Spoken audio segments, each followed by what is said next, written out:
विमल में गुलिस्तां के ये कुछ लजीज फरिश्ते जब साथ घुलें तो जी लग जाए और दिल कहे कि स्वाद की जुबान में खुद को ऐसे डुबाऊं कि निकल ना पाऊं। विमल की जुबान कुछ है ही ऐसी, मानते हैं?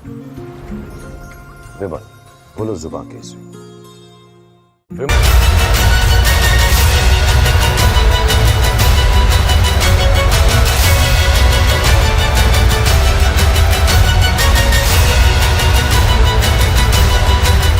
नमस्कार, Republic Bharat vectors tank studio में आप सभी का बहुत स्वागत है। आपके साथ मैं हूं सुमित चौधरी और वक्त हो गया है आपके फेवरेट शो तरकश का। और तरकश में आज सबसे पहले बात पाकिस्तान से जम्मू आखिर किस तरीके से आतंकियों को पहुंचाया जा रहा है जहन्नुम। दरअसल लगातार आतंकियों के सफाए में भारतीय सेना जुटी हुई है। भारतीय सेना ने पहले पाकिस्तान में घुसकर आतंकियों के आका मसूद अजहर पर कहर बरपाया, उसके परिवार के 14 सदस्यों को जहन्नुम पहुंचा दिया और फिर 100 से ज्यादा आतंकियों को ढेर कर दिया। और अब पिछले 48 घंटे में ही भारतीय सेना ने 6 आतंकियों का गेम ओवर कर दिया है। आतंकी नेटवर्क के विरुद्ध निर्णायक लड़ाई चल रही है और सेना आतंक के खात्मे तक रुकने वाली नहीं है, और फिर वो चाहे पाकिस्तान में ही क्यों ना छिपे हों। दिखाते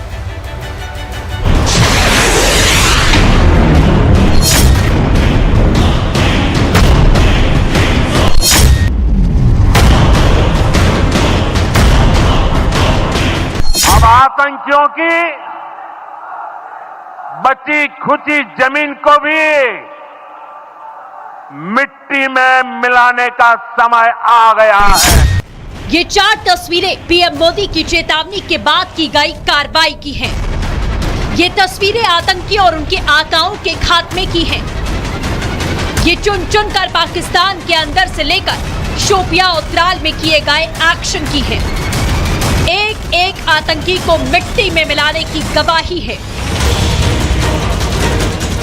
पहले पाकिस्तान में घुसकर आतंकियों के आका मसूद अजहर पर कहर बरपाया, परिवार के 14 सदस्यों को जहन्नुम पहुंचाया, 100 से ज्यादा आतंकियों को ढेर किया, तबाही ऐसी मचाई कि पूरा पाकिस्तान सख्ते में आ गया।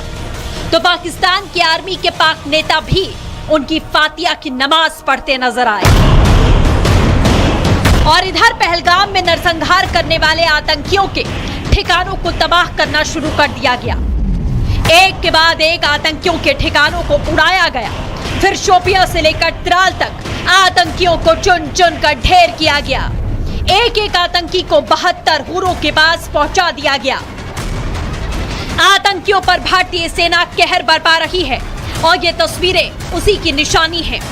जम्मू कश्मीर के त्राल में 3 आतंकियों को सेना ने ढेर किया, तो कल शोपियां में भी 3 आतंकियों को 72 हुरों के पास भेज दिया गया। ये वही जगह है जहां पर तीनों आतंकी छिपे थे। आतंकियों की ये तस्वीरें उस वक्त कैमरे में कैद हुई जब सेना ड्रोन कैमरों से आतंकियों की घने जंगलों में तलाश कर रही थी। और ड्रोन कैमरों में तीनों दिखाई दिए। दीवार की आड़ में सुरंगनुमा एक गड्ढे में आतंकी छिपे हुए थे। ड्रोन कैमरे में आतंकियों की हलचल दिखी तो सुरक्षा बल के जवानों ने तुरंत एक्शन लिया। आतंकी भागते उससे पहले सुरक्षा बल के जवानों ने गोलियां चला दी, जिसमें तीनों आतंकी ढेर हो गए। कश्मीर घाटी में सुरक्षा बलों को बड़ी सफलता मिली है। जैश-ए-मोहम्मद के 3 खूंखार आतंकियों को सुरक्षा बलों ने मार गिराया, जिनकी पहचान आसिफ शेख, आमिर वानी और यावर भट्ट के तौर पर हुई है। ये आतंकी लगातार कश्मीर घाटी में बड़े आतंकी हमले को अंजाम देने की फिराक में थे। पिछले 48 घंटे में सेना ने 6 आतंकियों को मार गिराया, जिनमें आसिफ अहमद शेख, जैश का कमांडर, कैटेगरी सी का आतंकी, 18 अप्रैल 2022 से एक्टिव था। आमिर नजीर वानी, सी कैटेगरी का आतंकी, 26 अप्रैल 2024 से एक्टिव था। यावर अहमद भट्ट, सी कैटेगरी का आतंकी, 26 अगस्त 2024 से एक्टिव। एहसान अहमद शेख, एलईटी संगठन का आतंकी। शाहिद अहमद कुट्टे, एलईटी और टीआरएफ का आतंकी। अदनान शाफी डार, एलईटी और टीआरएफ का आतंकी। security forces got specific input regarding the movement of 3 terrorists in this area. Accordingly, cordon was laid off, and it led to the ensuing of encounter here. There was a heavy exchange of fire in which the operation is going on. So far, we have observed few bodies of killed terrorists, but it will take some time to sanitize area and conclude this operation. Tral में operation चल रहा था तो encounter से पहले आतंकी आमिर नजीर बानी अपनी मां से आखिरी बार वीडियो कॉल पर बात करता नजर आया। मां आतंकी आमिर से सरेंडर करने को कह रही थी, लेकिन आतंकी आमिर ने अपनी मां की बात नहीं मानी और फिर एनकाउंटर में ढेर हुआ। 48 घंटे में 6 आतंकी ढेर कर दिए गए, लेकिन पहलगाम हमले के बाद सरकार ने 14 लोकल आतंकियों की सूची जारी की थी, तो अभी भी 8 आतंकियों की तलाश जारी है, जिनमें आसिफ अहमद खांडे, नसरी अहमद बानी, आदिल रहमान डिंटो, हासिन नजीर, आमिर अहमद डार, जुबैर अहमद बानी, हारून रशीद गनी और जाकिर अहमद गनी हैं। सभी आतंकी लश्कर-ए-तैयबा, जैश ए मोहम्मद, हिजबुल मुजाहिदीन और द रेजिडेंट फ्रंट से जुड़े हैं और अब जल्द ही 8 आतंकियों के जहन्नुम में पहुंचने की खबर आने वाली है। Bureau report, Republic Bharat. तो आतंकियों को लगातार जहन्नुम पहुंचाया जा रहा है। उधर ऑपरेशन सिंदूर की सफलता के बाद प्रधानमंत्री मोदी और राजनाथ सिंह ने जहां पर सेना का हौसला बढ़ाया, तो वहीं पड़ोसी मुल्क ऐसा कोई ना कोई हरकत जरूर लगातार कर रहा है, जिससे दुनिया भर में उसकी जमकर किरकिरी हो रही है। अब प्रधानमंत्री मोदी की देखा देखी पाकिस्तान के प्रधानमंत्री शहबाज शरीफ अपने सैन्य अधिकारियों और सैनिकों से मुलाकात करने के लिए सियालकोट की पसूर छावनी पहुंच गए, लेकिन भारत की नकल करने के चक्कर में उनका सोशल मीडिया पर जमकर मजाक उड़ रहा है।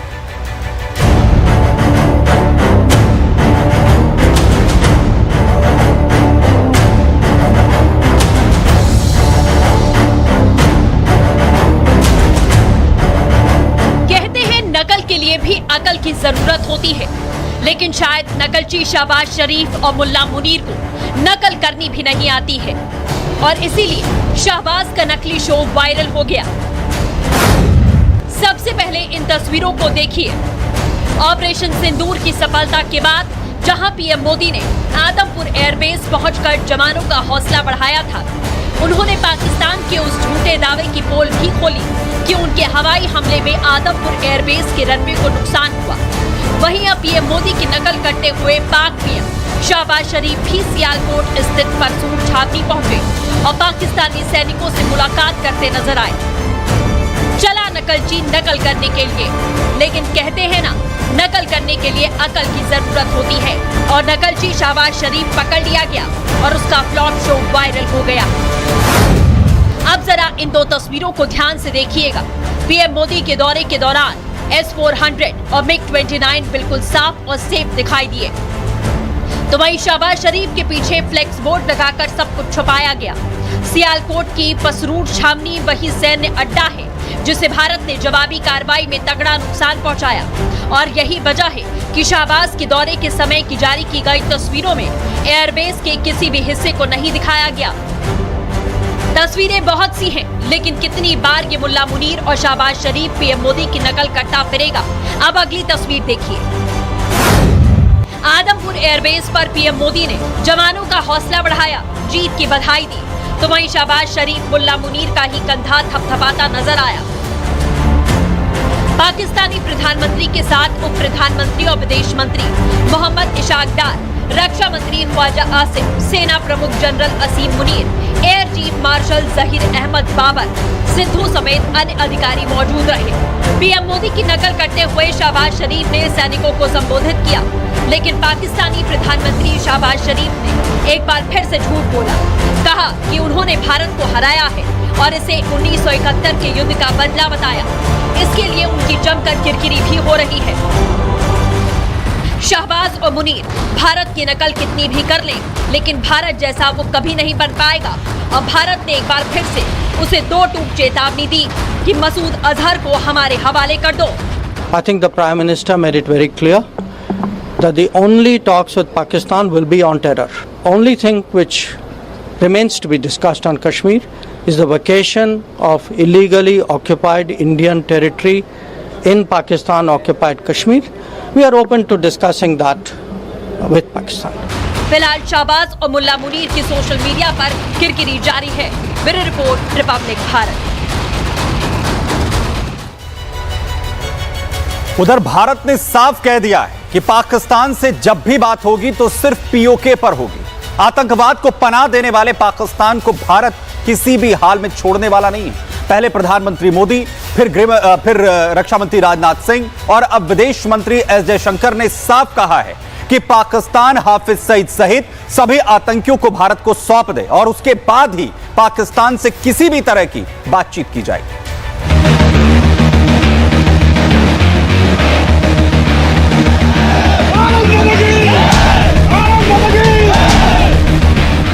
ये नया भारत है।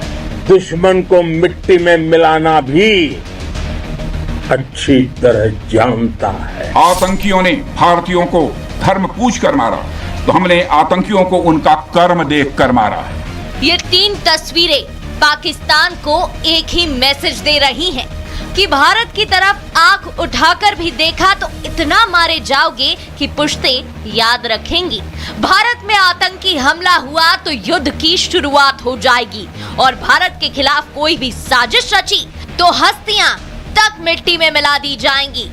सबसे पहले मंगलवार को प्रधानमंत्री मोदी पंजाब के आदमपुर एयरबेस पहुंचे और एयरफोर्स के जवानों से मुलाकात की, उनको जीत की बधाई दी और 28 मिनट के संबोधन में पाकिस्तान को साफ संदेश दिया कि अगर बात होगी तो सिर्फ पीओके पर ही होगी। आपके कारण सर हमारा मॉरल बहुत हाई है। देखिए सभी साधनों का भी एक बार इस्तेमाल हो गया आपको लगता था सीख तो रहे, पता नहीं कब काम आए। उसके बाद रक्षा मंत्री राजनाथ सिंह जम्मू कश्मीर पहुंचे और बादामी बाग छावनी में जवानों से मुलाकात की तो दूसरी तरफ सेना प्रमुख जनरल उपेंद्र द्विवेदी ने भी बारामूला में अग्रिम इलाकों का दौरा किया और जवानों से मुलाकात की।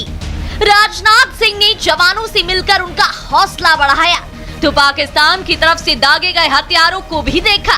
राजनाथ सिंह ने भी पाकिस्तान को एक क्लियर मैसेज दिया कि पाकिस्तान से जब भी बात होगी तो केवल पीओके पर ही होगी। साथ ही हमारे प्रधानमंत्री ने यह भी साफ कर दिया है, आतंक और बातचीत कदापि एक साथ नहीं चलेंगे और अगर बात होगी तो आतंकवाद पर होगी और पाक ऑक्युपाइड कश्मीर पर ही होगी। आतंकियों ने निर्दोष पर्यटकों को निशाना बनाया तो भारतीय सेना ने इस बार पाकिस्तान में घुसकर आतंक के आकाओं को मिट्टी में मिला दिया। रक्षा मंत्री राजनाथ सिंह ने कहा कि उन्होंने धर्म पूछ कर मारा, हमने कर्म पूछ कर जहन्नुम में पहुंचा दिया। आतंकियों ने भारतीयों को धर्म पूछकर देख कर मारा, धर्म पूछ कर मारा तो हमने आतंकियों को उनका कर्म देख कर मारा है। उन्होंने धर्म देखकर बेगुनाहों की जान ली, यह पाकिस्तान का कर्म था। हमने कर्म देखकर उनका खात्मा किया, यह हमारा भारतीय धर्म है। इस बार संदेश साफ है कि पाकिस्तान को पीओके छोड़ना ही होगा और विदेश मंत्री एस जयशंकर ने भी एक बार फिर इसी बात को दोहराया है कि पीओके छोड़कर भाग जाओ। We actually got a lot of international support. Talks with Pakistan. I think the Prime Minister made it very clear that the only talks with Pakistan will be on terror. पहले प्रधानमंत्री नरेंद्र मोदी और अब रक्षा मंत्री का सेना के बीच जाना और आतंकिस्तान को आईना दिखाना ये बता रहा है कि अगर पाकिस्तान अपनी हरकतों से बाज नहीं आया तो उसका नाम लेने वाला कोई नहीं बचेगा। Bureau report, Republic Bharat. उधर भारत पाकिस्तान जंग के बीच तुर्की और अजरबैजान ने खुलकर पाकिस्तान का साथ दिया।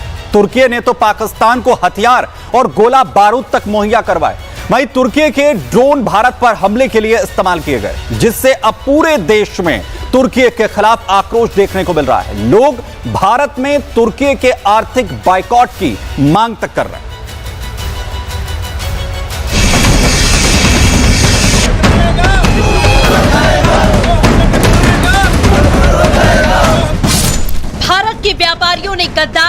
तुर्की पर ऐसी स्ट्राइक की कि उसे जिंदगी भर याद रहेगा।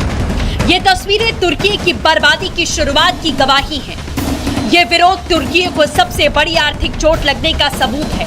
पाकिस्तान का साथ देना तुर्की को बहुत भारी पड़ने लगा है और पाकिस्तान के दोस्त पर अब भारतीय आवाम ने स्ट्राइक कर दी है। तुर्की के साथ व्यापार पर भारतीय व्यापारियों ने खुद ही रोक लगा दी है। नेशन फर्स्ट, ये हमारी भूमिका होनी चाहिए और देश के दुश्मनों को, और केवल देश के नहीं, मानवता के दुश्मन जिस बर्बरता के साथ हमारे लोगों को पहलगाम में मारा गया, इसी बर्बरता कोई अगर देश करता है और उसको कोई साथ देता है तो ऐसे देशों को भी सबक सिखाना जरूरी है। को बाइकआउट किया है पुणे के व्यापारियों ने, राजस्थान में भी व्यापारियों ने मार्बल में बहिष्कार डाला है, इधर एप्पल पे बहिष्कार डाला है। मैं इनका स्वागत करता हूं, ये देशभक्ति का एक लक्षण है। ईज माई ट्रिप ने तुर्की की होटल फ्लाइट बुकिंग रद्द की। एक्सिको ने साइट से तुर्की की होटल फ्लाइट रद्द की। मार्बल व्यापारियों ने ग्रेनाइट का आयात बंद किया। व्यापारियों ने तुर्की का सेब खरीदना बंद किया। जेएनयू ने तुर्की की इनोनू यूनिवर्सिटी से करार तोड़ दिया। तुर्की को बॉयकॉट करे, 3 फ्रंट पे सरकार करे जो कर सकती है, टैरिफ बढ़ाए, हमारी बिजनेस और इंडस्ट्री ये करे कि तुर्की के जो ऑपोजिट देश है, आप मान लीजिए जो उसकी खिलाफत में खड़े हैं, ग्रीस और साइप्रस, वहां जाके बिजनेस एक्सप्लोर करे, मिले तो करे।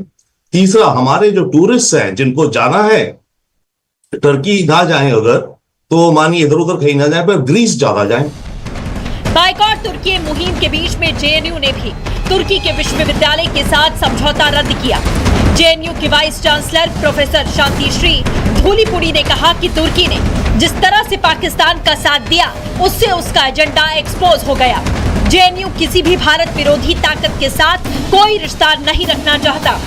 हमें लगा कि तुर्की एक मित्र देश नहीं है, तो इसीलिए JNU intellectuals academia and JNU Bharat का नंबर 1 यूनिवर्सिटी है। इस क्राइसिस के समय पे हम एक स्टैंड नहीं लिया तो कभी लेने में कुछ उपयोग नहीं है। ऑपरेशन सिंदूर से एक्सपोज हुए तुर्की के खिलाफ गुस्सा पूरे देश में है।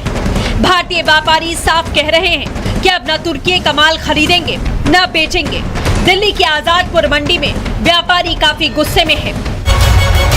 यानी अब हिसाब उनका भी हो रहा है जिन्होंने आतंकिस्तान का साथ दिया। तो चलिए तरकश में फिलहाल के लिए इतना, एक छोटे से ब्रेक के लिए यहां पर रुक रहे हैं, फौरन लौट।